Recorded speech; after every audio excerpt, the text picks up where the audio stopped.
बता रहे जो जरा तथा मृत्यु से मुक्ति पाने के लिए यत्नशील रहते हैं वे बुद्धिमान। भगवान यहाँ पर कौन सा शब्द यूज करते हैं उन लोगों के लिए? बुद्धिमान। वे बुद्धिमान व्यक्ति मेरी भक्ति की शरण ग्रहण करते हैं। वे वास्तव में ब्रह्म है क्योंकि वे दिव्य कर्मों के विषय में पूरी तरह से जानते हैं। भगवान इस श्लोक में बता रहे, स्पष्ट रूप से बता रहे बुद्धिमान व्यक्ति कौन है, कौन सी चीजों के बारे में वो जानना चाहता है? जरा और मरण। जरा का मतलब क्या होता है? वृद्धावस्था। और मरना तो सबको पता ही है, किसी को पता नहीं है मरना। विदुष्ट महाराज को पूछा गया कि विदुष्ट महाराज संसार में सबसे अजब गजब चीज कौन सी है? तो क्या कहा उन्होंने कहा कि हर एक को पता है कि मैं एक दिन मरने वाला हूं, लेकिन इस पर कोई चिंतन ही नहीं करता, कभी सोचता तक नहीं। कितने लोग सोचते हैं मरने के बारे में? सोचते हैं लेकिन आएगी तो? कितने लोग तैयार है? नहीं, जाना तो पड़ेगा, आप क्या करें, रुक भी तो नहीं सकते। चाहे तो भी हम लोग रुक नहीं सकते, तो जाना तो पड़ेगा ही। लेकिन सचमुच जाने की तैयारी करने में कौन लगाएगा यहाँ पर?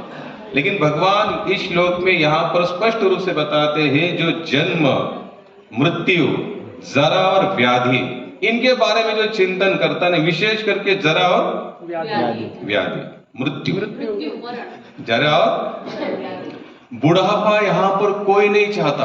कितने लोग यहाँ पर जो बूढ़े होने चाहते हैं?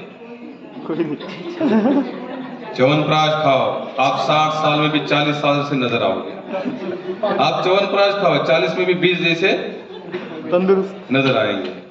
ऐसा कौन सा दवाई है, ऐसा कौन सा? हाँ भी ठीक है, कंपनी अपना मार्केटिंग करने के लिए कोई भी शब्द यूज करते, बात अलग है, लेकिन संसार में ना कोई ऐसा च्यवनप्राश है, ना कोई ऐसा योगा है, ना कोई ऐसा प्राणायाम है जो आपको इन सब चीजों में से बचा। लेकिन भगवान यहाँ पर उस व्यक्ति के लिए विशेष शब्द यूज कर रहे कि बुद्धिमान तो वही है जो जरा और मृत्यु के बारे में चिंतन करता है। आज हम लोग भी जरा और मृत्यु के लिए चिंतन करने, लेकिन हम उस बुद्धिमान वालों में से नहीं, हम बुद्धिहीन लोग हैं। जरा बुढ़ापा आ रहा है, बाल सफेद हो रहे हैं, क्या करो? कलर काले करो, क्या करो? वैसे चिंता सता रही ना हमारी, भाई सफेद बाल हो रहे, सफेद बाल हो रहे, सफेद, तो क्या करो? काले करो। मरेंगे तो क्या करो? बीमा LIC निकालो, क्या करो? अब भगवान ने भी यहाँ पर तो वही तो बताया है कि जो बुढ़ापा और मरने के बारे में सोचे बुद्धिमान, लेकिन मुझे बताया कि इस तरह से सोचना, इसे भगवान बुद्धिमान बताते होंगे क्या? कि कौन बुद्धिमान है फिर? यहाँ पे सोच रहा है और उसकी तैयारी में लगा है। कौन से तैयारी में लगा है? बुढ़ापा रोकने के चक्कर में नहीं। मैं तुला काल एक पटोला, इसको मैंने कल एक मैसेज भेजा माइकल जैक्सन का, सुना? उस बंदे ने 1.5 साल जीने की तैयारी की थी। कितनी? 1.5 साल। शायद मैं कल भी आप लोगों को सबको भेज दूंगा, आप लोग जरूर देखना। 150 साल तक जीने की तैयारी करी थी और कितने साल में गया? 50 साल में, केवल 100 साल आगे जी नहीं पाया वो। और अंत में उसकी अवस्था इतनी खराब थी, जब उसके बॉडी का पोस्टमार्टम करने में आया तो कम से कम 250 से 300 ग्राम जो गोली खाते ना, कैप्सूल्स, ऊपर जो होता है ना कवर, तो कम से कम 200 से 250 ग्राम क्या निकला पेट में से उसके? Plastic cover, capsule. क्योंकि उसकी मानसिक धारणा ये थी कि मुझे बूढ़ा नहीं होना है, मैं मरना नहीं चाहता हूं। उसने 1 नहीं 2 नहीं 3 बार पूरे शरीर की क्या की थी उसकी? Plastic surgery. जब वो जन्म लिया तो ऐसे था, काला, मरा तो सफेद को नहीं था, लेकिन जब वो मरा तो कैसे था? सफेद था। गणित जी बेटे ना अंदर, वैसे सफेद था। लेकिन इतना करने के बावजूद भी बेचारा जीने पर, अंत में मैं कल भेजूंगा, आप लोग थोड़ा ध्यान से सुनना, कि वो ऐसा बंदा था कि जिसके पास इतना धन था, उस धन का करना क्या है उसके सोच नहीं पा रहा। जगत की, संसार की सबसे बड़े बड़े डॉक्टर की टीम 24 आवर्स उसके साथ में चलती थी। क्यों? अगर कुछ होता है उल्टा सुल्टा तो कोई ना कोई ट्रीटमेंट करनी चाहिए, लेकिन जब वो उसका शरीर शांत हुआ तो कोई डॉक्टर उसको बचा नहीं पाया, कोई नहीं बचा पाया उसको संसार में। और कितने साल की योजना बनाई? 150। तो ऐसे इस संसार में बुद्धिहीन लोग काफी है। मरना कोई नहीं चाहता, मरना लेकिन मरना पड़ेगा। तो यहाँ पर भगवान उन लोगों को बुद्धिमान घोषित कर रहे हैं जो इनके बारे में सोचकर भगवान को शरण जाते हैं। क्या करते हैं? इस बारे में सोचते हैं वो लोग भी, जैसे भक्त भी सोचता है, भक्त भी सोचता है। क्या सोचता है? बाबा ये जो जन्म मृत्यु का जो फेरा है इसमें हमको बाद में आना नहीं है, हमको कहाँ जाना है? भगवान के इसी चरणों में जाना है। लेकिन वो उस चीज को रोकने के लिए कहीं पर बीमा, मेडिसिन या दवाई या और कोई भी कार्य बिल्कुल नहीं करता। वो एक ही जानता है कि जब मुझे जाना है जाना पड़ेगा। मेरी कोई दवाई, मेरी कोई पहचान, मेरी कोई कीर्ति, धन, मान, सम्मान, कोई भी चीज मुझे बचाने वाली नहीं है, लेकिन मरना पड़ेगा। कितने तो बुद्धिहीन लोग ऐसे भी हैं, वो यहां तक उन्होंने अपना टारगेट बना के रखा है, मैं मरना तो मरना है बोले प्रभु जी, मरेंगे लेकिन कुछ करके मरेंगे। चलो ठीक है, आप लोगों ने कुछ चलो ठीक है, अच्छी भी बात है, कुछ करके मरना चाहिए, लेकिन करना क्या चाहिए ये भी हमको देखना है। कितने लोग तो ऐसे भी है, वो लोग ये सोचते हैं कि जब मैं मरूं ना तो शमशान में पैर रखने के लिए जगह नहीं होनी चाहिए। अब वो सीन देखने के लिए जिंदा है क्या? नहीं। अब ये मर जाएगा, अब शमशान में पैर रखने जगह है या नहीं है, इसके टुकड़े कर रहे या कहीं से खिला रहे, जला रहे, इसको दफना रहे, ये देखने के लिए ये तो जिंदा नहीं है। ये जिंदा जब नहीं रहेगा उस समय की भी इसने क्या रखा अपने जीवन में, दिमाग में टारगेट रखा है। तो इन लोगों को क्या कहा जाता है? बुद्धिहीन, मूर्ख, मराठी मध्ये मठ्ठ, काय म्हणतात? मठ्ठ. हे मठ्ठ लोक आहेत. तुकोबारायांच्या भाषेत सांगायचं म्हटलं तर अजून गचळ शब्द आहे त्यांच्यासाठी, की जे लोक आपल्या स्वहिताचा विचार करत नाहीत त्यांच्यासाठी भरपूर शब्द डेंजर वापरले. ते स्पष्ट सांगतात की ह्यांच्या आई वडिलांनी जन्म देऊन काही मोठं काम केलेलं नाही, कारण का त्यांनी आपल्या संतानाला योग्य मार्गदर्शन दिशा दाखवलेली नहीं। इसलिए बुद्धिमान व्यक्ति कौन है? कि वही है जो इनके बारे में सोचता है और कहाँ लग जाता है?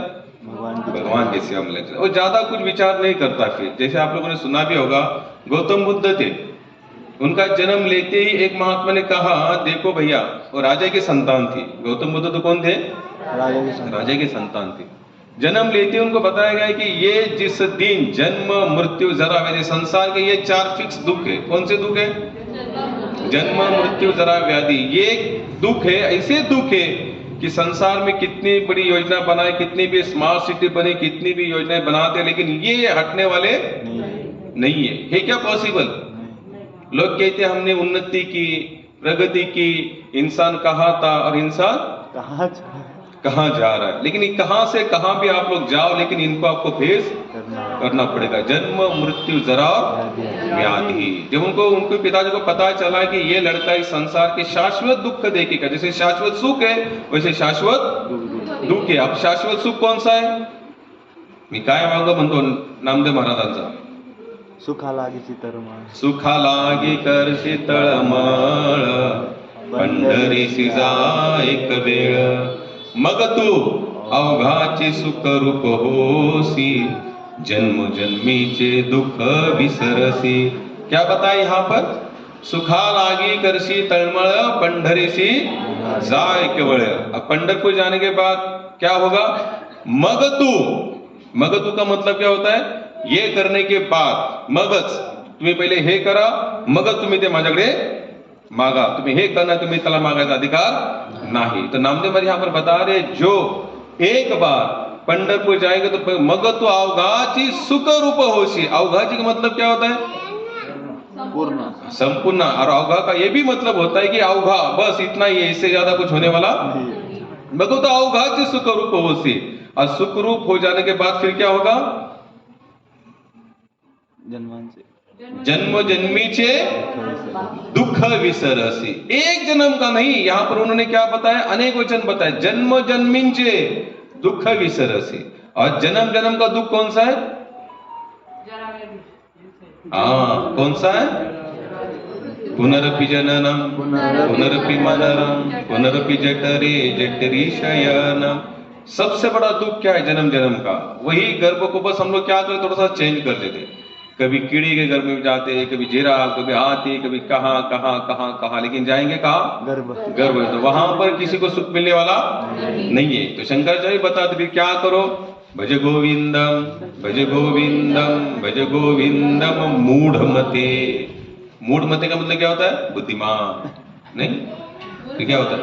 उसकी मति एकदम जिसकी मति एकदम, मति का मतलब बुद्धि, बुद्धि एकदम खत्म हो चुकी है। मूर्ख लोगों, अगर आपको इसमें से बचना है तो क्या करो? गोविंद को शरण जाओ, गोविंद को शरण जाओ, गोविंद को शरण जाओ। गौतम बुद्ध जी के इतने बताने के बाद फिर उनके पिताजी ने पूरा आयोजन किया, अलग से सृष्टि रचाई। क्या रचाई? अलग से सृष्टि रचाई। और अलग से सृष्टि में उन्होंने इस तरह से आयोजन नियोजन बनाया कि वो कभी भी उनको दुख ना दिखाई दे। यानी कि कुछ आयोजन, अभी भाई धन होता है तो बंदा कुछ भी कर सकता है। क्या होता है? धन होने के बाद इंसान कुछ भी कर सकता है, क्योंकि पैसे के बल पर हर एक के शौक क्या करना चाहता है इंसान? पूरा करना चाहता है। लोग कहते हैं ना भाई पैसे के पीछे लोग भागते हैं, क्यों नहीं भागेंगे भाई? पैसा है तो क्या होता है? सब कुछ होता है। ऑर्डर देते ही पिज्जा घर में, ऑर्डर देते ही बर्गर घर में, भगवत गीता बने थे। इत्यादि। भगवत गीता भी आती है ऑर्डर देने से। सही कहा प्रभु ने, ऑर्डर देने से। लेकिन इसके लिए क्या चाहिए? पैसा चाहिए। तो पैसे से क्या होता है? इंसान को क्या होता है? भोग प्राप्ति होती है। अहंकार तो बाद में होता है, लेकिन भोग प्राप्ति होती है। इसलिए हम सब, पूरी दुनिया जो भागी है ना पैसे के पीछे, एक ही कारण है। क्यों? क्या मिल रहा है उससे उनको? भोग की तृप्ति। भोग की तृप्ति मिल रही है। आज जिस दिन बताया जाएगा ना, जैसे हम लोग जानते 2014-15 में नोटबंदी हुई। क्या बंदी हुई? नोटबंदी हुई। सरकार ने कहा ये 6 महीना चलेगा ये नोट, तब तक हमने उसको जितना जहां जहां चलाना है चला लिया। जैसे हमको पता चला आज रात 12 बजे के बाद बंद, दूसरे दिन हम बोले अब इस नोट का क्या करेंगे? क्यों? एक रात 12 बजे के पहले बहुत वैल्यू थी, क्योंकि उस नोट से कुछ भोगना मिल सकता था। 12 बजे के बाद पता चला अब ये नोट के माध्यम से कुछ भोग नहीं मिलेगा। तो हमने क्या ये फिर कागज का टुकड़ा समझ लिया। क्या समझ लिया? फिर हमारे लिए क्या हो गया? मतलब नॉर्मल सा टुकड़ा हो गया। तो उन्होंने इतना सब कुछ किया धन के बल पर, लेकिन एक दिन गौतम बुद्ध अपने सारथी को कहते हैं कि भैया आप मुझे रोज इतने ही हीरे में घुमाते, इससे अलावा कुछ है? बोले बहुत कुछ है देखने जैसा, लेकिन आपके पिताजी ने हमको मना कर दिया। बोले क्यों मना कर दिया? बोले मैं भी राजा का लड़का होने के नाते मैं भी कौन हूँ? राजा। तो मैं तुमको आदेश देता हूँ कि आप तुम मुझे वो संसार भी दिखाओ जो आज तक तुमने मुझे दिखाई नहीं दिखाया था। तो वो उनको लेके गए संसार में। तो संसार में जैसे लेके गए तो उन्होंने 4 चीजें देखी, और सबसे अंतिम वाली चीज जहां पर देखी, रथ से उतरे और अपने 100 कल्याण के लिए निकल गए। कौन सी चीज देखी? जन्म देखा, जरा देखी, व्याधि देखी और मृत्यु देखा। मृत्यु जब उन्होंने देखा, एक शव यात्रा चल रही थी, उन्होंने पूछा साधु, बोले सारथी ये क्या है? बोले सारथी क्या है? कि सारथी ये वो चीज है जिसके माध्यम से आपको और हमें भी इसको फेस करना पड़ेगा। बोले आपको भी एक दिन मरना पड़ेगा और मुझे भी एक दिन। बस यहीं पर गौतम जी की आंखें खुली, रथ से उतरे और सो उद्धार के लिए चले गए। हरे कृष्णा कृष्णा कृष्णा हरे हरे, हरे राम राम राम हरे हरे। और सभी संतों का मत भी देखना, जितने भी धर्म ग्रंथ है, भले रामायण ले लो, महाभारत ले लो, भागवत ले लो, गीता ले लो, या हमारे तुकाराम हमारे गाथा ले लो, ज्ञानेश्वरी ले लो, मीराबाई के दोहा ले लो, इन लोगों ने जहां जहां उनको जो लिखना था उन्होंने ऐसे लिख ही दिया है कि भाई इसमें से क्या हो, सतर्क हो जाओ। संसार यहाँ पर रहने के लिए नहीं है। संसार दुःख मूळ चोहीकडे इंगळ, विश्रांती नाही कोठे, रात्रंदिवस होत असे तळमळ। आपली होती का तळमळ? अभी गर्मी हो रही है इसलिए तळमळ हो रही है, ठंडी होती तो तळमळ होती है। 2 कंबल ले गए, क्या ठंड, नींद नहीं आ रही, क्यों? बहुत ठंड लगी। आप नींद नहीं आ रही, क्यों? बहुत गर्मी लगी। एसी चालू किया, अच्छी नींद आई, लाइट चली गई, एसी बंद, बाहर चले गए। हम लोगों की तळमळ ऐसी है, हमें भोग नहीं मिलता तो हमारी क्या होती है? तळमळ होती है। लेकिन एक भक्त की भी क्या होती है? तळमळ होती है। किस चीज के लिए तड़मड़ होती है? चाहे भोग मिले चाहे ना मिले, चाहे नींद मिले चाहे ना मिले, चाहे कोई चीज मिले या ना मिले, फिर भी मुझे भगवान की सेवा करती रहनी है, करती रहनी है और करते रहूंगा। ये कब होता है? जब उसके मन में सचमुच कहीं ना कहीं भगवान के लिए क्या होती है? उत्कंठा होती है। वो भगवान को सचमुच कहीं ना कहीं पाना चाहता है, लेकिन हमारे अंदर वैसे तड़मड़ है ही नहीं। एक महात्मा जी थे, वो महात्मा ऐसे लेक्चर दे रहे थे, तो लेक्चर में बता रहे थे भाई देखो भगवान को प्राप्त करने के लिए हमारे पास एक तड़मड़ होनी चाहिए। क्या होनी चाहिए? तड़मड़। तो एक शिष्य था, आप सब दिमाग जान के बोले तड़मड़ तड़मड़ क्या है? महाराज कब से बोल रहे तड़मड़ होनी चाहिए, तड़मड़ होनी चाहिए। तो इसे लगा तड़मड़ कोई वस्तु होगी, तड़मड़ नाम का कोई ग्रंथ होगा जिसको पढ़ेंगे तो पता चलेगा। अब इसके ध्यान में कुछ आ नहीं रहा है, तो प्रवचन खत्म हुआ। बोले महाराज ये तड़मड़ क्या है? तड़मड़ आप कब से बोल रहे तड़मड़ होनी चाहिए, तड़मड़ होनी चाहिए। बोले तड़मड़ तुमको पता नहीं? अब देखो तड़मड़, जैसे मैं आपको बता रहा हूँ कि तड़मड़ होनी चाहिए और मैं आपको बताऊँ आपके पास है, आपने बोला हाँ, और मैं आपको बताओ तड़मड़ किधर है, तो कितने लोग मुझे बता सकते हैं? क्योंकि बताने वाली कोई चीज ही नहीं है। अब महाराज ने तो एक दो एग्जाम्पल से समझाने का प्रयास किया, लेकिन बोलते नहीं महाराज वो तड़मड़ आप मुझे बताओ क्या होती है। महाराज बोले शाम को मेरे साथ गंगा नहाने चलो। क्या बोले? शाम को मेरे साथ गंगा नहाने चलो। तो बोले तैरना आता है तुझे? बोले नहीं महाराज। तो महाराज बोले कोई बात नहीं, तू तट पर बैठे रहना, फिर स्नान होने के बाद हम दोनों साथ में आश्रम चले आएंगे। बोले कोई बात नहीं। तो वहां पर बैठे, तो बैठने के बाद वो चेला भी वहां पर बैठा। तो महाराज स्नान करने गए, स्नान करने के बाद महाराज ने बोला एक काम कर तू भी आ जा थोड़ा गंगा नहाने। बोले महाराज मुझे तैरना नहीं था। बोले चिंता मत करना, मैं अंदर खड़ा हूं ना, मैं जब अंदर खड़ा तो तुझे डूबने नहीं दूंगा। अब शिष्य का भरोसा था अपने गुरु जी पर। तो शिष्य चला आया, तो महाराज ने थोड़ा सा अंदर और लिया, यहाँ तक पानी था। बोले और थोड़ा अंदर पानी यहाँ तक आया। महाराज बोले थोड़ा अंदर। महाराज जी पानी यहाँ तक। बोले चिंता मत कर मैं हूँ अंदर। अब इसको पूरा अंदर ले लिया। और जैसे अंदर लिया, जमीन पे किसी खिसक गई, यानी कि नहीं लगी, तो नीचे डूबने लगा। तो अपना हाथ हिला रहा है, महाराज उसको और डुबा रहा है। ये बाहर आने का प्रयास कर रहा है, महाराज उसको और डुबा रहा है। काफी समय ये सीन चला, तो जैसे तैसे करके महाराज ने बाहर निकला।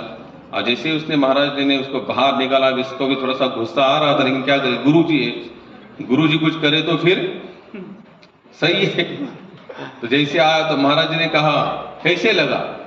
क्या बोलते हैं स्वामी जी आपने तो मुझे आप मार ही डाल देते आप। बोले नहीं मैं तुमको मारना नहीं चाहता था, लेकिन तुमने जो सुबह प्रश्न जो मुझे बताया कि तड़मड़ का मतलब क्या है, वही मैं तुमको सिखा रहा था। बोले वो जो मैंने पूछा प्रश्न और जो आपने जो मेरे साथ ये सब किया उसका क्या संबंध है?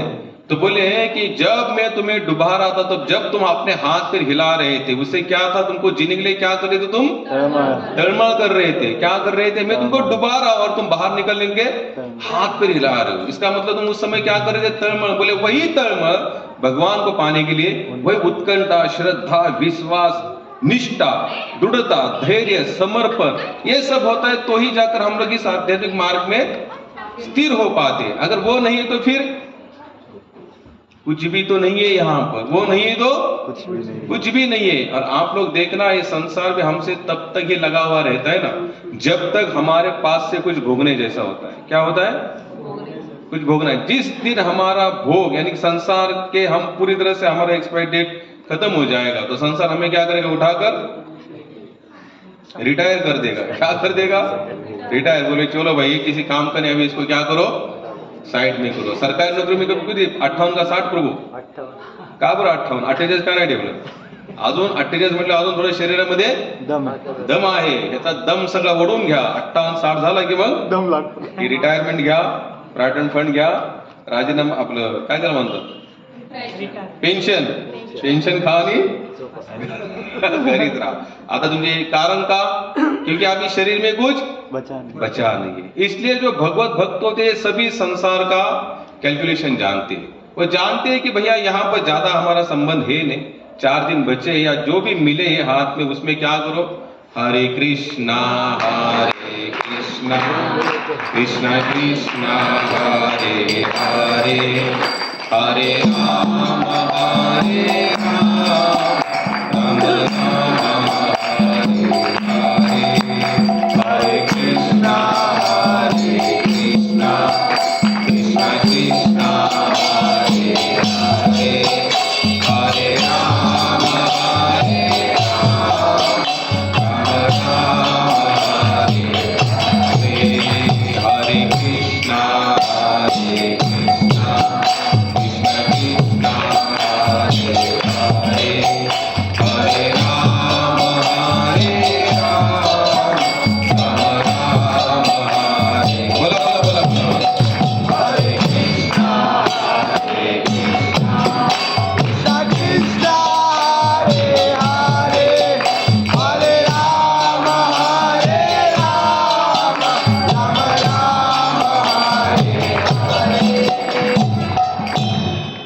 लोग का पूरी तरह से अनुमान केवल एक ही है। इसलिए एक महात्मा तो यहाँ तक कहते कि एक जगह पर 24 घंटे में एक बार जरूर जाना।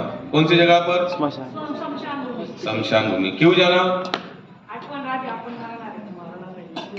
सही में आज अगर शमशान भूमि में जाना है तो आपका फोन भी घर में रख के जाना। तो आजकल आप सीन जाके देखना कि भी अगर मौका मिला ना शमशान भूमि में, अभी हम लोग कैसे महाराज जो है या लोग कहते हैं प्रभु जी ऐसा हुआ घर में आप आ जाइए ना, तो हम लोग जाते हैं तो गिने चुने लोग होते हैं बेचारे अपना चिंतन बताते, बाकी उनके बच्चे यार मैं बोला ये 4 जन रो रहे, 10 जन व्हाट्सएप पर लगे पड़े के काहे का दुख है इधर, कोई दुख बिक नहीं होता, लेकिन बस लगता और दुख होता है तो कौन सी चीज का दुख होता है पता है?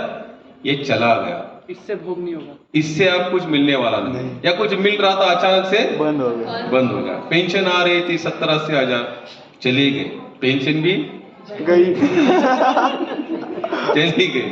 लोग कहते भी है जब तक ये थे तब तक उनका पेंशन आता, जैसे जैसे हमारा चलता और ये गए जैसे हमारी पूरी परिस्थिति डाउन हो गई। परिस्थिति का डाउन होने का मतलब क्या है कि जो कुछ मिल रहा था भोग करने के लिए मिलना सब कुछ खत्म होगा। संसार में यहाँ पर कोई भी हमारे साथ नित्य संबंध नहीं है। फिर नित्य संबंध कौन सा यहाँ पर हमारा? भगवान के साथ। और ये कौन मेंशन कर रहे? स्वयं भगवान भी बता रहे, ममे वांशो जीवलोके जीवभूत सनातन। प्रत्येक जीव भगवान बताते मेरा अंश है। पिता हमसे जगतो माता धाता पितामह। यहां तक बताते हैं कि आपके बाप का बाप भी भगवान है। मैं हूं।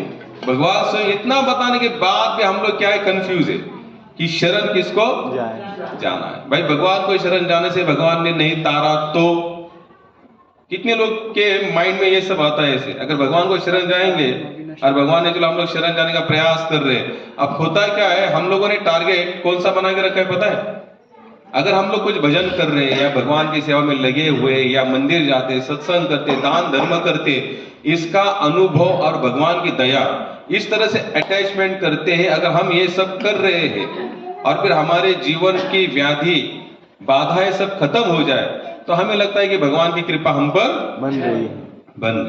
एक महात्मा बताते हैं, बोले जब भजन करने से, अभी ध्यान से सुनना, जब माला करने से, भजन करने से, नित्य सत्संग करने से, साधना करने से, तपस्या करने से अगर समझ लो अगर भौतिक चीजें मिलना शुरू हो रही है, संसार की समस्या जा रही है, ये भगवान की कृपा नहीं, ये माया की कृपा है।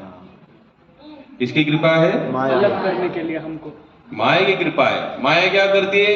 जीवात्मा को भगवान से अलग करने का। होता क्या है कि जब देखो भोग और त्याग इन दोनों का कभी भी कॉम्बिनेशन नहीं हो सकता। एक तो आप भोग कर सकते हो या तो फिर आप उसका त्याग कर सकते हो, लेकिन हम दोनों को क्या करना साथ में रखना चाहते हैं।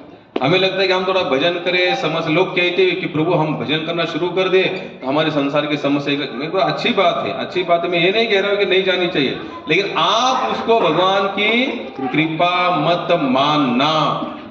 भगवान की सबसे बड़ी कृपा क्या है? अगर समझ लेना संसार के प्रति आपके मन में वैराग्य निर्माण हो रहा है। क्या निर्माण हो रहा है? वैराग्य, यानी कि जीवन में कुछ ऐसी घटनाएं घटित होती जा रही है, आपका मन संसार से उब जाता है। क्या हो जाता है? उब जाता है। अगर संसार से मन उब रहा है, और संसार से मन कब उबता है? दुख में मन कब उबेगा? दुख में भाई संसार में जब दुख मिलता जाएगा, घर से भाई घर से इंसान जैसे गुस्से से निकल जाता है। क्यों निकल जाता है? कितने लोगों ने ऐसा किया प्रयोग घर में? क्यों निकलते? जब मन के अनुकूल घर में कंडीशन नहीं होती, भले शाम को रिटर्न आ जाए बात अलग है, कम से कम दिन भर तो दिन रात भर भाई थोड़ा अग्रेसिव होगा, अगले वाला स्टेज होगा तो रात 2 रात 3 रात 4 रात 5वें 6वें दिन तो उसको आना ही पड़ेगा। लेकिन जिस घर में सब कुछ, जैसे ताली बजाने के बाद नाश्ता आ रहा है, कपड़े आ रहे, सब कुछ मिल रहा है, तो क्या उस घर को छोड़ के जाएंगे? कितने लोग हैं? अगर ऐसे में भी कोई जाता भी है तो भी संसार ताने मारेगा, क्या है बैठ के सब था फिर भी यानी कि हमें मिलता नहीं, तुमको मिल रहा है, लेकिन तुमको खाने की अक्ल नहीं। हमको मिलता नहीं इसलिए हम लोग चुपचाप बैठे। तुम्हें मिल रहा है तो तुम खाने की अक्ल भी नहीं, तुम्हें इतना भी मैनर्स नहीं है। ये संसार ना दोनों तरफ से बोलता है। कैसे बोलता है? अगर वो भाग भी जाएगा तो लोग बोलेंगे पेशेंस नहीं, स्ट्रगल नहीं कर सकता, थोड़ा सहन नहीं कर सकता, रुकने का। यानी कि संसार में आप कुछ भी करो, यहाँ आशीर्वाद कम मिलेगा और निंदा आपकी ज्यादा ताने बहुत मिलेंगे। क्या मिलेंगे? ताने। ताने बहुत मिलेंगे। लेकिन फिर भी हमें लगता है कि आज नहीं कल, कल नहीं परसों, परसों नहीं तो तरसों। संसार में सुख कहीं ना कहीं तो छिपा है। ऐसा पूरा संसार कटते, इसी अपेक्षा से पूरे दिन प्रतिदिन जाते रहते और अंत में मृत्यु का सामना करना पड़ता है। और उस समय क्या होता है? फिर हाथ में कुछ भी नहीं बचा। भागवत का आधार लिया जाए तो भागवत में प्रहलाद महाराज बताते एक नहीं दो नहीं कितने हजार बिच्छू काटते प्रभु? 36,000 36,000 36,000 बिच्छू काटते। इतनी वेदनाएं होती जब प्राण शरीर से निकालने का प्रयास करते हैं। डबल कोई बात नहीं, एक का तो गणित करे। 36,000 बिच्छू काटते इतना, तो कितने लोगों की है क्षमता 36,000 बिच्छू काटने की वेदनाओं को सहन करे? भक्तों को नहीं होते होंगे क्या? भक्तों को नहीं होते, सही में नहीं होते, क्योंकि उनका पूरा चिंतन कहां पर लगा हुआ है? भगवान में लगा है। आप सोच सकते हैं कि वो स्थिति आ चुकी है, जीवन भर उसने जो टाहा फोड़ा है, यानी कि पूरा जीवन उसने जो भगवान की सेवा की है, भजन किया है प्रामाणिकता से, और उसको पता है कि भाई ये करने से मेरा अंतिम क्षण में मुझे लेने कौन आएंगे? भगवान आएंगे। तो भगवान आएंगे, अगर उसको पता है अंतिम क्षण भी आ रहा है, तो क्या उसको बिच्छू उसके पास में भी आएंगे क्या? उसको जरा भी यादसाठी केला भट्टा आता शेवटचा दिवस अंत कालेच्या मामेव स्मरण मुक्त व्हा। अगर कृष्ण यहाँ पर बताते थे अगर अंत काल में मेरा स्मरण करने पर मेरे धाम को आओगे, तो मुझे बताइए आप लोग कि जब भगवान यहाँ पर मेंशन कर रहे मेरा भजन अगर अंत काल में होता है, क्या उस समय वो 36,000 बिच्छू की वेदना होगी क्या? बिल्कुल नहीं होगी, क्योंकि उसका स्मरण कहां पर हो रहा है? भगवान का हो रहा है। और भगवान क्या है कि सभी दुखों का निवारण कौन है? भगवान का चिंतन, भगवान का स्मरण, भगवान का नाम स्मरण। अगर वो चल रहा है तो समझ जाना कि हमें आप कोई चिंता, कोई टेंशन, कोई सताने वाला नहीं है। लेकिन उसके लिए चिंतन कौन सा होना चाहिए? भगवान का तो होना ही चाहिए, लेकिन भगवान का चिंतन अच्छा होने के लिए दो चीजों का चिंतन करना, जो इससे हमने शुरुआत की, जरा मरण, बुढ़ापा और मृत्यु। बुढ़ापा बीच में लाया गया है, क्यों? आप लोगों ने कभी एक गौर किया है क्या? जैसे बचपन आता है, फिर हम लोग जवान होते हैं, बाद में बूढ़े होते हैं, बाद में मर जाते हैं। अब ये जवान और जो बुढ़ापा है, अगर ये दोनों नहीं लाते भगवान, और डायरेक्ट जन्म लेना और डायरेक्ट मरना होता है, ये दो लाने का कौन सा कारण होगा? और आप लोग कभी सर्च करते हैं कभी कभी ऐसे बैठे अरे यार ये जवानी और बुढ़ापे क्यों लाया बीच में भगवान? डायरेक्ट जन्म दे डायरेक्ट मार देते तो भी चलता था। ये बीच में दोनों चीज लाने के कारण क्या होगा? हमारी यहाँ पर अटैचमेंट बढ़ती गई। भाई शरीर अगर अच्छा होगा तो हम यहाँ पर क्या करेंगे? भोग करेंगे। तारुण्य में क्या होता है? हमारा भोग वृत्ति बढ़ती है, अंगी भरला मदन। मग कैसे? राम नाम। रामदास स्वामी मुझे याद करके दिया, बहुत अच्छी बात है, मैं भी आपको बताता हूँ। समय है ना वैसे, वो 100 साल का गणित है। कितने लोगों ने सुना है इसको? अच्छा, फॉलो कितने लोगों ने किया? कोशिश जारी है। अच्छे दिन आएंगे।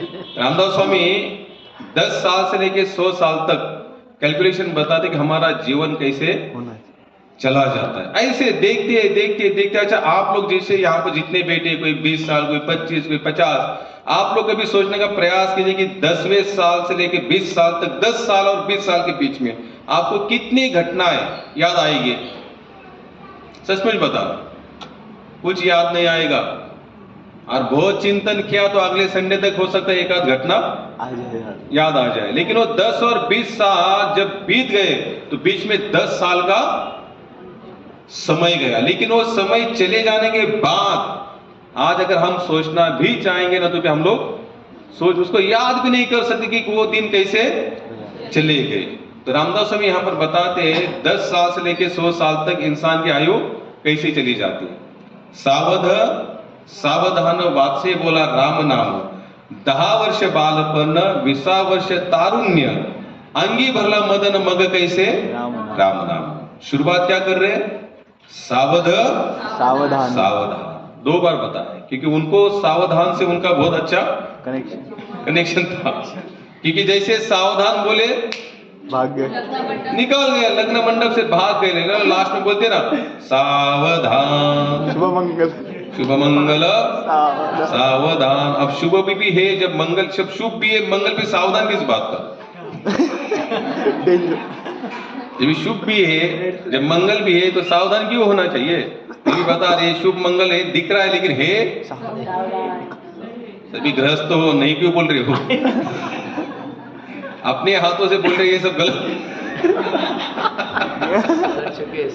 कोई बात नहीं, यहाँ पर बताया जाता है अगर घर गृहस्थी हो लेकिन भगवान की सेवा में लगे हो तो बहुत अच्छी बात है। सावध सावधान वाचे बोला राम नाम, 10 वर्ष बालपण 20 वर्ष तारुण्य, अंगी भरला मदन मग कैसे राम नाम।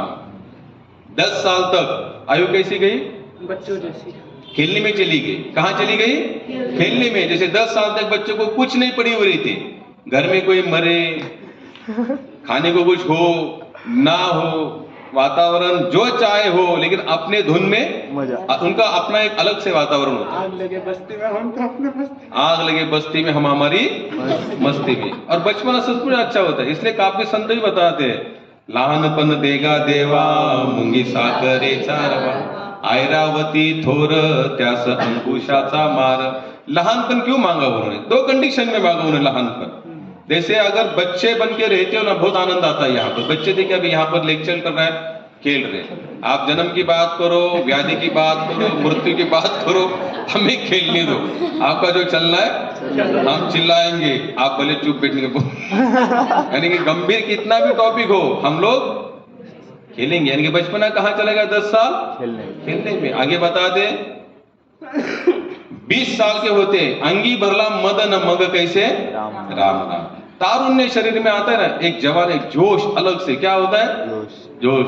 इसलिए कहावती भी है बहुत सारी, हर एक लँग्वेज में।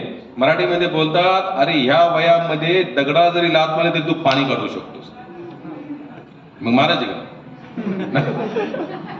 क्या हम बता दे, उनको कहने का मतलब क्या था कि इस एज में अगर आप जो सोचते हो ना वो करने के लिए आपके पास पूरी भगवान ने क्षमता। पहली क्षमता कौन सी है?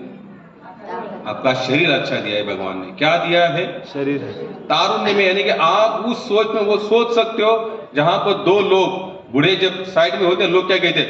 अरे हटो, नौजवान बुलाओ, नौजवानों को बुलाओ। नौजवान कहा है? चश्मा लगे के बैठा है। चश्मा निकाल दिया, किधर है? हमारे नौजवानों की यह हालत है। नौजवान भी नौजवान जैसे नहीं रहे आज, कोई बात नहीं कर सकता। हरे कृष्णा कृष्णा कृष्णा हरे हरे, हरे राम राम हरे हरे। अगर आप लोग कभी नेट पर सर्च करना, नेट यूज करने वाले ज्यादा जो एज है ना, वो कौन सी पता है आपको? 12-15 से लेकर 25, 30, 35 तक। और 35 के बाद में जो यूज होता है केवल ऑफिशियली होता है ज्यादा करके। तो बीच वाला जिस एज में कुछ करना था, उस एज में हमने दिमाग कहाँ लगाया? इतने से जितना हमारे पास फोन है उतने पूरा समय उसमें हम लोगों ने क्या किया? ढाल दिया। और उसमें से इनपुट देखा जाए तो क्या है? कुछ भी नहीं। हो सकता है एकाध कोई होगा उसमें से कुछ सच में अच्छा ही कुछ लेता होगा, लेकिन ज्यादा करके 90%, 99% उसका मिस यूज ही ज्यादा हो रहा है। तो क्या बताया उन्हें कि 20वें साल तक हम क्या बन जाते? तरुण बन जाते। अंगी भरला मदन मग कैसे राम। 20 साल तक एकाध को ऐसे बच्चे होंगे कि जो सच में उस एज में भगवान की सेवा में लगे, तो ये बहुत भाग्यवान लोग हैं। प्रभुपाद हमेशा कहते थे, जब मैं लेक्चर देता हूं और जब यूथ सुनता है ना, यूथ जवान लोग, तो मुझे भी लेक्चर देने में जोश आता है। क्यों जोश आता है? क्योंकि सामने वाले जो बेटे हैं ना, बच्चे, वो सब कैसे थे? एकदम वो जानते थे अगर ये लोग अगर इसको सुनेंगे ना तो ये कुछ करेंगे। बूढ़े जो होते हैं ना, मेरी बात ये नहीं कि आप लोग मत सुनना, काफी लोग हैं वैसे यहाँ पर, आप आना हर संडे। लेकिन उनका कहने का मतलब क्या था, वृद्धावस्था में आज भारत में ज्यादा करके हमारे यहाँ पर आध्यात्मिक मार्ग उन लोगों के लिए छोड़ा गया है। क्या किया है? छोड़ा गया। संतों ने उन लोगों को छोड़ा। ऐसा इनका मत है। एक जन समुदाय ऐसा भी संसार में रहता है, वो सोचता है कि भाई जवानी में खाओ पियो ऐश करो, और भगवान का नाम कब लो? बुढ़ापे में। बुढ़ापे में। बुढ़ापे में पॉसिबल है? ये जो हम मंत्र बोलते हैं ना, हरे कृष्णा कृष्णा कृष्णा हरे हरे, हरे राम राम राम हरे हरे। अब मैंने जो भी शब्द हम लोग ने जितने भी बोले ना, ये दांत है ना, दांत, इसलिए वो हरे कृष्ण निकल रहा है। जिस दिन दांत नहीं रहेंगे ना, तुको बरा सांगता की जब हुनवटी याला काय म्हणतात? हुनवटी म्हणतात। जो एकदम पूरा बूढ़ा हो जाता है ना, उसके दांत गिर जाते, तो हुनवटी क्या होते? हुनवटी बेटी नाकासी, क्या बता रहे हो? हुनवटी बेटे नाकासी, वो बता रहे। उस समय आप थोड़ा इमेजिन करना, आप लोग देखना, जिसके मुंह में दांत नहीं, मंत्र कैसे होता है? अले कुतना कुतना कुतना आले आले यम बघायचं असेल, जीभ पकडा आणि बोला। बाद में सोचते कुठून आले, आणि फिर आले यम यम यम यम आले आले, डबल सीट घेऊन गेले। बसा माझ्या रेडिया, रिजर्व सीट। और उसका रेडा भी एकदम कैसे होता है? खट्टा खट्टा होता है। तो क्या होगा?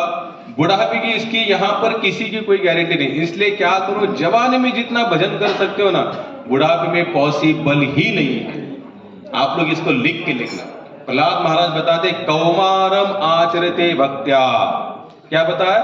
कुमार अवस्था में ही आप भगवान की भक्ति कर सकते हो, अन्यथा नहीं, पॉसिबल ही नहीं। आप बुढ़ापे में बोलो बस चलना है, आप कहीं पर कोई टाइम पास बचा नहीं तो चलो सत्संग में जाकर बैठे, चलो ठीक है, फिर भी आ तो रही, ये भी बड़ी बात है।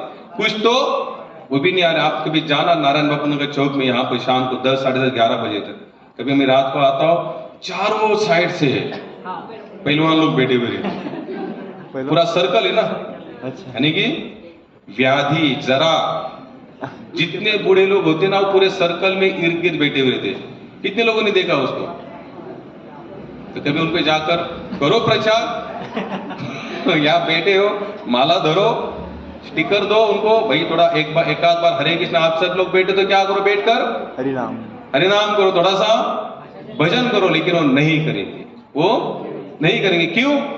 क्योंकि जवानी में कुछ किया नहीं, आदतें वैसी कुछ लगी नहीं। आदतें कैसी लगी? बस टाइम को व्यर्थ करना है। तो 20 साल हुए, अब तक उसने भजन नहीं किया। फिर आगे आता है कौन सा? तिसाची होती भरती, कन्या पुत्राती प्राप्ति, उत्पन्नाची पड़े भ्रांति, मग कैसी ईश्वर प्राप्ति। 20 साल तक जो बच्चा ना घर का सुनता है, ना माँ बाप का सुनता है, वो किसी काम का नहीं होता है, तो उसका आखिर का प्रयोग कौन सा किया जाता है? शादी करवा देते। तिसाची होती भरती, कन्या पुत्र की प्राप्ति, उत्पन्नाची पड़े भ्रांति, मग कैसी ईश्वर प्राप्ति। 30 साल तक होने की शादी हो जाती है। शादी हो जाने के बाद एका संतान हो जाते, एका संतान हो जाने के बाद फिर अब इसकी चिंता कैसी है? उत्पन्नाची पड़े भ्रांति। क्यों? अब भाई इस बच्चे का पालन पोषण आगे कैसे करना है? मेरे बच्चा, इसके लिए मैं क्या करूं, क्या नहीं करूं। कितने तो ऐसे भी है, कुछ लोग ये भी कहते, जो मैं नहीं भोग सका, मैं मेरे बच्चों को भोगने के लिए दूंगा। ये पिक्चर के डायलॉग है सर। वो अपने हिसाब से कर्म लेके आया है, जितना कमाएगा उतना ही खाएगा, जितना सुखे उतना ही भोगेगा, उससे ज्यादा कुछ नहीं कर सकता। आप ढेर सारा उसके लिए कुछ भी करके रखो, लेकिन उसके भाग्य में भोगने का नहीं ना, बिल्कुल भोगने। इसलिए इस पिक्चर के जीवन से थोड़ा सा बाहर आना। अब 30 साल का हुआ, अब तक कहीं पर भजन शुरू हुआ क्या? नहीं हुआ। आगे क्या बताते? 40 वर्ष होती, बोला माझ्या मागे, 40 वर्ष होता है, 40 वर्ष होता, डोळा 40 लागती, डोळा 40 लागती, दिसेनासे झाले काही, दिसेनासे झाले काही, नेत्रे भूलही पडली, नेत्रे भूलही पडली। 40 साल जैसे आते हैं ना, अब देखो 20, 10, 20, 30 तक तो पूरा एक ऊपर ऊपर जाने के लिए थोड़ा सा शरीर में दम दम होता है, ताकत होता है। 35-40 के बाद क्या होता है वो, यानी कि जो हमारा स्टॉक मार्केट ऐसा चल रहा था अब नीचे आ रहा है, स्टॉक जो ऐसा चल रहा था अभी स्टॉक नीचे आ रहा है। प्रभु जी आमचे करता पता क्या हो रहा है अभी 40 जैसे आता है तो एक एक इंद्रिया अपना रूप रंग दिखाना शुरू कर देती है। डोळा डोळा 40 लागती, दिसे नासे झाले काही नेत्रे भूले पडली। अब डोला यानी कि आंखों से हमारा सहयोग छूटना, ये 40 तो अभी उन्होंने अपने समय के अनुसार कहा था 40। अगर आज रामदास स्वामी तो बोलते 10 साल में ही बोलते, 10 साल उसी समय क्या लग जाता। गॉगल और कितने बच्चों का आज है भी 8, 10, 12, 15 साल में लग गया। चश्मे लग गए। तो बोले 40 साल उन्होंने एक एक इंद्रिया साथ देना छोड़ देते ही थे। आगे बोलते 50 वर्ष होती हालती दाताच्या पंगती पंगती, काळे केस शुभ्र होती त्यास भात म्हातार म्हणती।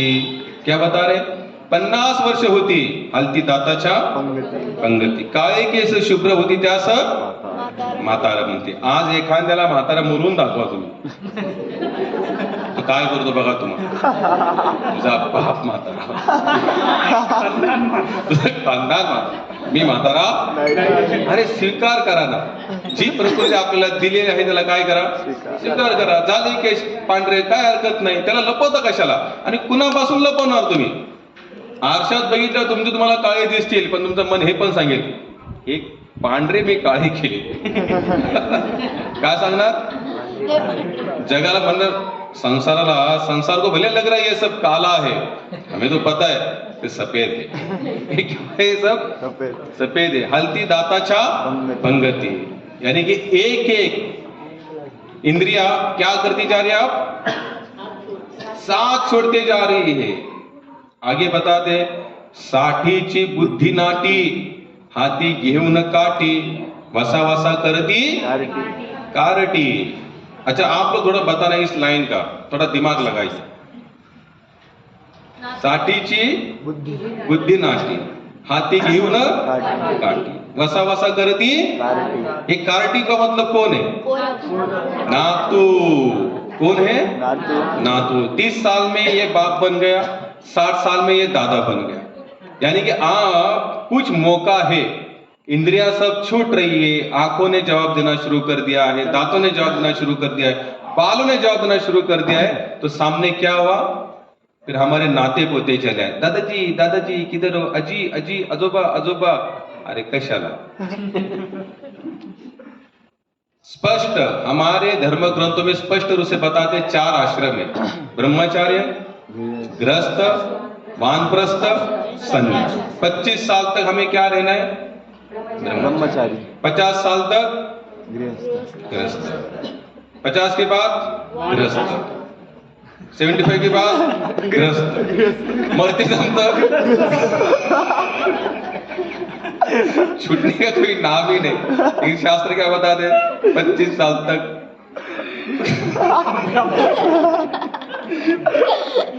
25 साल तक आप ब्रह्मचर्य आश्रम रहो, 50 साल तक आप ग्रस्त रहो, 50 के बाद वानप्रस्थ को स्वीकार करो 75 तक, और बाद में 75 के आगे जो कुछ बचा कुचा होगा उसमें क्या धारण करो, संन्यास संन्यास धारण करो। लेकिन हम घर गृहस्थ को छोड़ ही नहीं सकते क्योंकि हमारी योजना यहां तक बनी पड़ी है। पर दादाजी के लिए लोग तो यहां तक कहते ये भाग्यवान है। मैंने तो सुना यहां तक है समाज में भी कुछ ऐसा नियम है, जो बच्चा अपने माता पिता दादा दादी और उनके भी माता पिता का चेहरा देखता है ना, तो उसका कुछ अलग से फंक्शन बनाते हैं। कोणता फंक्शन असतो माताजी? सदाभिषेक, हाँ सदाभिषेक बोलते हैं। सदा अभिषेक काय आहे? सोन्याचे दात। कारण की मी 1-2 जागेला असा फंक्शन अटेंड केलेला आहे, मला पण आश्चर्य वाटलं, चांगला आहे। असा पण एक उत्सव असतो। पुरुष के 80 साल पे बनाया जाता है। अच्छा चलो ठीक है, हमें उधर नहीं जाना है, लेकिन हमने क्या देखा वसा वसा करती कारटी कौन थी, यानी कि अभी कुछ शायद अंदर से वैराग्य निर्माण हो भी जाता तो क्या सामने आए, हमारे नाते पोते, तो उसके चक्कर में हम लोग लग गए। आगे बताए 70ची होती रचना बसली जागा उठवेना हालवेना डोलवेना मग दिसे केविलवाना. कसं दिसे? केविलवाना. लोक म्हणतात पण बघा, लोग कहती भी एकदम बूढ़े इंसान है, बेचारा उठ नहीं पा रहे, खड़े नहीं हो रहे, लोग कहते बूढ़ा है, बहुत बूढ़े लोग हैं, उसको थोड़ा सा हाथ हो, उनको थोड़ा उठा.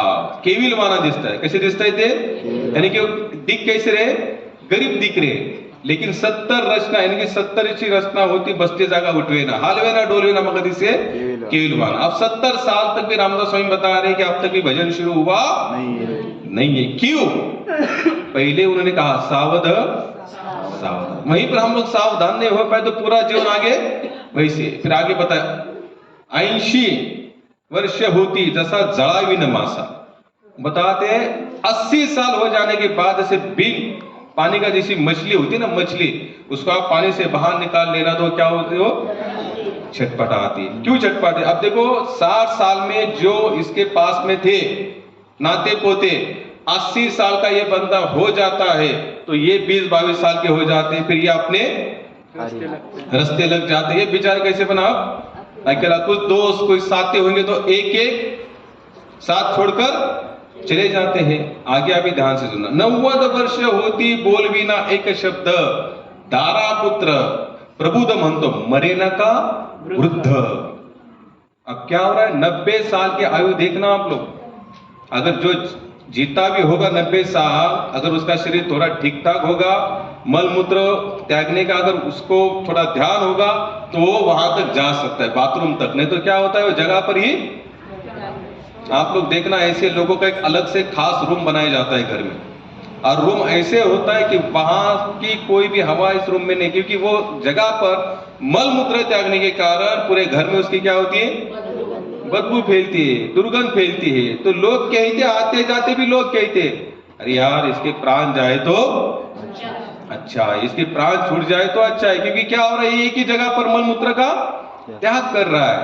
दारा पुत्र प्रभु तो म्हणतो मरे न का उठत, यानी कि दरवाजे में उसका जो बेटा आता है, जो भी आता है वो कहते कि भाई बूढ़ा है या चला गया. क्यों चिंता सता रही उनको? भाई क्योंकि इसका जीने का कोई मतलब नहीं है, क्योंकि अभी इससे कुछ भोग होने वाला नहीं है. आगे रामदास स्वामी कहते हैं सावधान दशमान पुत्र झाला परी वाया गेला, रामदास त्यास बोले वेगे सावधान झाला. दशमान का मतलब 100 साल का हो गया, झाला परी वाया गेला. क्यों? रामदास त्यास बोले वेगे सावधान. जब समय था तब तक हम लोग सावध नहीं हुए, और समय रहते हुए सावधान होना है. तो यही श्लोक है, जरा मरण मोक्षाया. क्या करना चाहिए? बुढ़ापा मृत्यु, इसके बारे में थोड़ा सा चिंतन करो. हमें एक दिन मरना है. 24 घंटे में एक बार एकांत में बैठो, आंखें बंद करो, रात को सुबह जब भी आपको समय मिले, और थोड़ा सा सोचना, अगर मैं आज मर जाऊं तो मेरी आगे की जर्नी क्या होगी. हम लोग उल्टा सोचते, अगर मैं मर जाऊंगा तो मेरे पीछे जो पत्नी है, बच्चे है, ऑफिस है, व्यापार है, उद्योग है, कंपनी है, फैक्ट्री है, इसका क्या होगा. लेकिन ये बेचारा ये नहीं सोच पाता कि अगर मैं मर जाऊं तो मेरी आगे की जर्नी कौन सी होगी. प्रभुपाद हमेशा कहते थे, जहां पर भी जाते प्रचार करने, बोलते थे आप लोग थोड़ा सोचो, आपके माता पिता मर गए, आपके दादा दादी मर गए, वो कहां गए इस समय.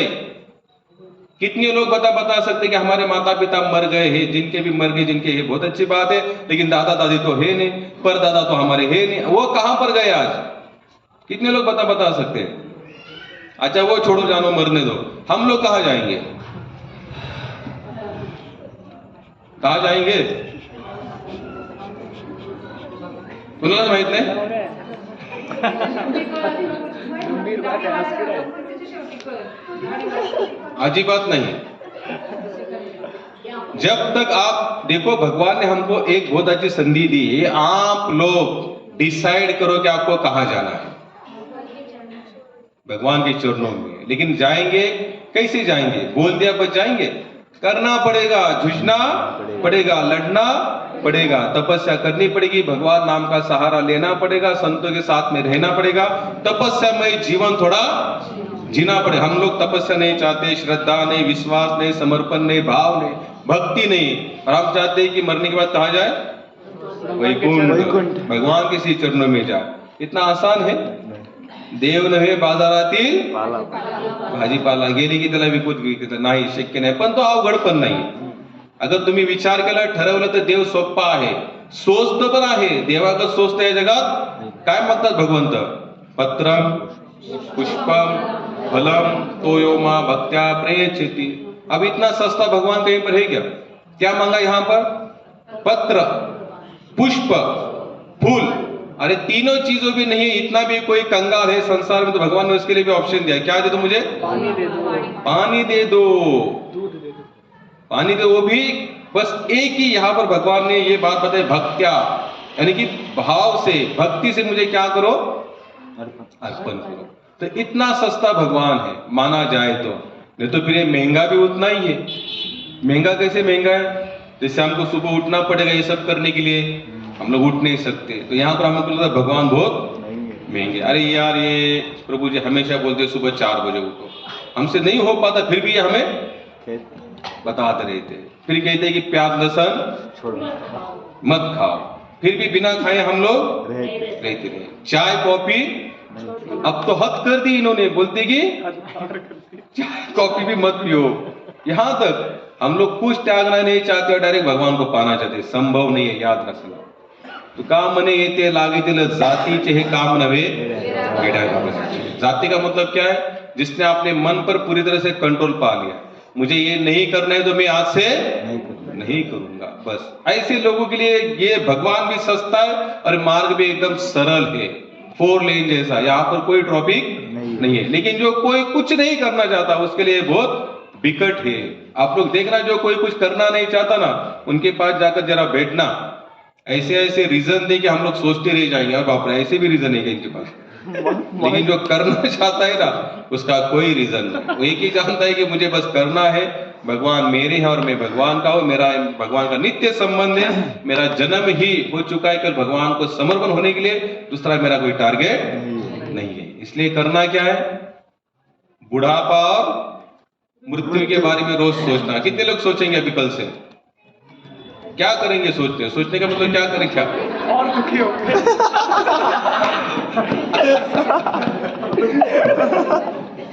सत्य बाबा कह रहे कि और दुखी होगी.